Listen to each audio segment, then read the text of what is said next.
काफ़ी बार स्टार्टअप कोई करता है ना, तो उसका ये भी चैलेंज रहता है कि उसका आइडिया कॉपी हो जाएगा। उनको एक बहुत ज़्यादा रिस्क अवर्स रहते हैं कि मैं लोगों को बताऊं नहीं बताऊं, कोई मेरे से जल्दी इसको कॉपी कर लेगा। एक एक एग्जीक्यूशन का एक खेल होता है, एक आइडिया का एक खेल होता है। तो आपने क्या नोटिस किया है? सी देखो, आइडिया तो ऑफ कोर्स कोई भी कॉपी कर सकता है।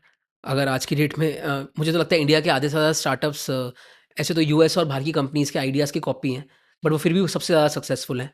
तो आइडिया पे तो कोई कंट्रोल नहीं कर सकता unless you are building in a technology जहाँ पे आपने पेटेंट ले लिया है। बट फ्री आइडियाज़, लाइक मैं घर पे डिलीवरी करना चाहता हूँ, लाइक मैं आपको कोई टेक्नोलॉजी बेचना चाहता हूँ, तो वो तो कोई भी बंदा उसको पेटेंट नहीं कर सकता। आई वॉन्ट टू हाँ। Hold it here first. आपने पेटेंट की बात की, which is very right. Good. तो पेटेंट ट्रेडमार्क क्या ज़रूरी है, क्या करना चाहिए?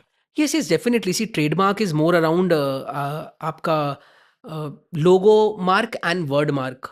आपका क्या कंपनी का नाम है और क्या लोगो है, वो डेफिनेटली वो तो डे वन प्रोसेस है। रादर मुझे वो कवर करना चाहिए था स्टार्टिंग में। जैसे आप अपनी कंपनी रजिस्टर करा रहे हो और अपना ब्रांड सेलेक्ट कर रहे हो, तो आपको इसको इमीडिएटली ट्रेडमार्क कराना चाहिए और वर्ड मार्क कराना चाहिए। सिंपली मतलब है कि एक लाइक मल्टीपल कैटेगरीज हैं जहाँ पे आप ट्रेडमार्क अप्लाई कर सकते हो। But let's say just take an example, Swiggy. तो Swiggy is a trademark brand for the company जो बंडल टेक्नोलॉजीज है, जो उनका मेन पेरेंट कंपनी है। राइट। तो प्राइवेट लिमिटेड हुई बंडल टेक्नोलॉजीज, स्विगी उनका ब्रांड नेम हुआ। तो राइट। उन्होंने स्विगी को जाके उस कैटेगरी में, जिसमें वो कैटेगरी में बिजनेस कर रहे हैं, which is food technology delivery, I am sure उन्होंने मल्टीपल कैटेगरीज में रजिस्टर कराया होगा। तो आपको स्विगी नाम अलग से ट्रेडमार्क कराना होगा कि आपके अलावा स्विगी नाम इस कैटेगरी में कोई यूज़ नहीं कर हर सकता। कैटेगरी में सेलेक्ट करना पड़ता है? यस, तो आपको 42 almost, this number might be little up and down, but 42 के आसपास कैटेगरीज हैं। हर कैटेगरी के लिए एक अलग ट्रेडमार्क होता है। तो आपको स्पेसिफिक, जैसे आपने एग्जांपल देखा होगा कि किंग नाम है, एग्जांपल किंग, आपने मल्टीपल ब्रांड्स को यूज़ करते हुए देखा होगा। किंग मसाला भी होगा शायद, किंग किंग नाम से कुछ और प्रोडक्ट भी आता किंग होगा। पाइप भी होगा? हाँ, किंग पाइप भी होगा। तो दैट मीन्स किंग नाम रजिस्टर्ड है, लेकिन हर कैटेगरी में रजिस्टर्ड नहीं है। तो आपको अलाउड है एक ऐसा नाम भी ट्रेडमार्क कराना जो आपके अलावा किसी कॉम्पिटिटर ने आपकी कैटेगरी में रजिस्टर नहीं कराया हुआ। ट्रेडमार्क या पेटेंट करने से क्या फ़ायदा होता है, ये थोड़ा बताइए मेरे को। मतलब सी सिंपल चीज़ें हैं यूज़ नहीं कि कर सकता आपका वो लोगो या हाँ, नाम, मतलब राइट? ट्रेडमार्क का भी बहुत लंबा प्रोसेस है। ट्रेडमार्क भी पहले आप फाइल करते हो, फिर वो गवर्नमेंट ऑफ इंडिया की एक लिस्ट में जाता है जहाँ पे पब्लिक व्यू में आता है। देन पब्लिक व्यू में कोई कंटेस्ट कर सकता है।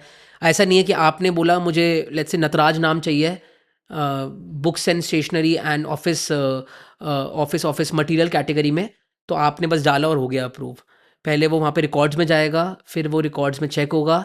हो सकता है या तो अपफ्रंट रिजेक्ट हो जाए। अपफ्रंट रिजेक्ट नहीं हुआ तो एक पब्लिक पोर्टल में जाएगा जहाँ पे 3 महीने या 6 महीने तक आपको कंटेस्ट करा जा सकता है, और आपको कोई बताएगा कि नो, इस ट्रेडमार्क से मुझे प्रॉब्लम है। फिर आपको अगर वो रिजेक्ट हुआ है तो आपको कंटेस्ट करना पड़ता है वो, तब जाके आपको ट्रेडमार्क मिलता है। अनलेस आपका ट्रेडमार्क इतना यूनिक है कि आपको ज़रूरत ही ना पड़े ये सब।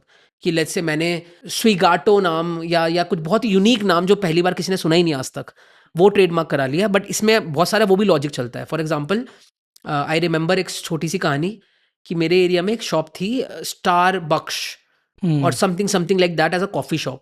हुँ। तो इमेजिन उसको, जब उसने फाइनली ट्रेडमार्क के लिए अप्लाई किया, वो ब्रांड पॉपुलर हुआ, तो उसको स्टार बक्स नाम की कंपनी ने ट्रेडमार्क के लिए फाइल कर दिया था एप्लीकेशन। राइट। कि मैं आपको हाँ। एग्जांपल देता हूँ, burger Singh.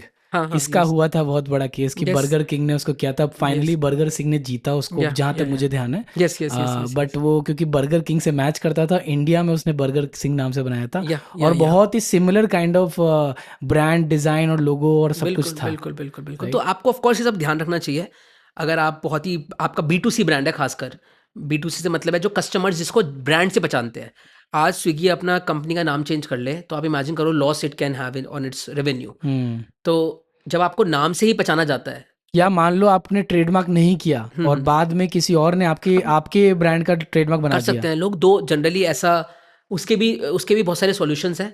Because if you can prove, if you can do certain things, तो आप वो ट्रेडमार्क वापस से अपने नाम पे हासिल कर सकते हो। But it's all very complicated, you should not get into that. For example Facebook versus Orkut, या राइट? या कोई पहले सेम आइडिया था, बट जिसने बेटर एग्जीक्यूशन किया, फेसबुक वन। 100%, 100%। सिमिलरली आपका अगर हम देखें तो Amazon India versus Flipkart, late entrant था अमेजोन इंडिया, बट उससे बेटर किया। Yes, right. 100%, 100%। Similarly Ola versus Uber, तो ऊबर का कॉपी किया यूएस से इंडिया में ओला ने, बट बिल्कुल। वो ओला बहुत बड़ा सिग्निफिकेंट हो गया। तो ऐसा नहीं है कि सिर्फ मैं ऑडियंस को ही बताना चाहता हूँ कि आइडिया के ऊपर आप बहुत ज़्यादा फोकस्ड रहो, execution matters yes, more than the idea. Idea तो सबसे आसान है यार। मतलब आप समझिए कि प्रॉब्लम्स तो हम सबको आइडेंटिफाइड है ना कि आइडिया की क्या क्या सॉल्व होना चाहिए इस देश के अंदर, बट उस सेम आइडिया को मैं किस तरीके से सॉल्व करना चाहता हूँ और उस आइडिया को सॉल्व करते ही मैं क्या इम्पैक्ट क्रिएट कर सकता हूँ, मेरा विजन क्या है।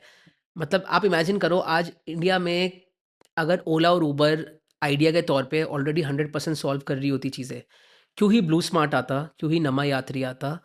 दैट मीन्स वो सेम आइडिया पे बहुत सारे और बिजनेस आइडियाज बन सकते हैं, एग्जीक्यूशंस बन सकते हैं, टारगेट मार्केट डिफरेंट हो सकती हैं, एंड दैट्स हाउ। एक आइडिया आपको लिमिट नहीं करता कि दैट एक बंदा एक आइडिया पे काम कर रहा है तो आपको नहीं करना चाहिए। ओला हाँ, उबर ले लो आप, रैपिडो पीछे से आया, यस देखो यस आप यस यस, रैपिडो कितना। Is a perfect example. And right. सब, और the best part in India is market is so huge कि everyone will find market for themself. कि ओला भी कस्टमर इनफ ले लेगा, उबर भी ले लेगा, रैपिडो भी ले लेगा, और नमा यात्री भी ले लेगा, एंड ब्लू स्मार्ट भी ले लेगा, दो BluSmart is no more there functionally. But I am telling you कि idea one is not the only way to call that okay you have cracked it. Idea तो मैं आपको अभी 100 लिख के दे दूंगा पेपर पे कि ये आइडियाज पे काम करते हो, तो बट मुझे हीरो नहीं बना देंगे unless I have a plan on how to put this idea into action, right. And who does it the fastest. और उसके लिए फाउंडर को उससे बहुत इमोशनली जुड़ा होना पड़ेगा, राइट, बिकॉज कि वही आपको आइडिया दे दे और आप वो एग्जीक्यूट करने लग जाओ। या, जब आप प्रॉब्लम फेस करोगे तब आप वहां से भागोगे कि यस ये क्या यस हो रहा है, यस राइट। यस, मैं इससे रिलेट नहीं कर पा रहा, मैं उतना टॉयल नहीं कर पाऊंगा, क्योंकि आपको टॉयलिंग तो मांगेगा बिल्कुल बिल्कुल। आपका स्टार्टअप। और आप राइट। बात ही कैसे कर पाओगे ना, मुझे लगता है अगर आप अपने आइडिया से रिलेट नहीं करते, कैसे ही आप उसके बारे में ब्रांड कर पाओगे, कैसे ही आप अपने सोशल मीडिया पे जाके उस प्रोडक्ट के बारे में बात करोगे।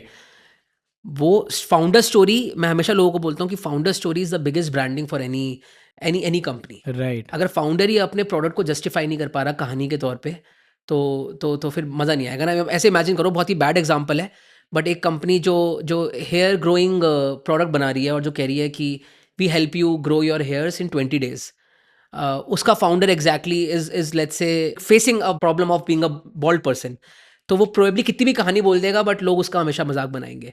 तो आपकी कहानी, आपका खुद का थॉट, आपकी personality, what you say, what you feel, what you showcase, everything should talk to each other. That's when great brands are created. आप थोड़ा बताइए, जो अभी स्टार्टअप फाउंडर नहीं है, जो अभी कॉलेज में है, वो अगर वो देख रहे हैं इस पॉडकास्ट को और वो सोच रहे हैं कि मैं कुछ स्टार्टअप करना चाहता हूँ, या कोई ऑलरेडी 4 5 years 8 years एक्सपीरियंस है कॉर्पोरेट में, अब वो जॉब छोड़ के स्टार्टअप करना चाह रहे हैं, तो आपके तरफ से being an startup expert kind of person, because आप उन्हीं के साथ डील कर रहे हो, तो आपके क्या एडवाइसेस रहेंगे? To conclude, I think advice will be very, very simple.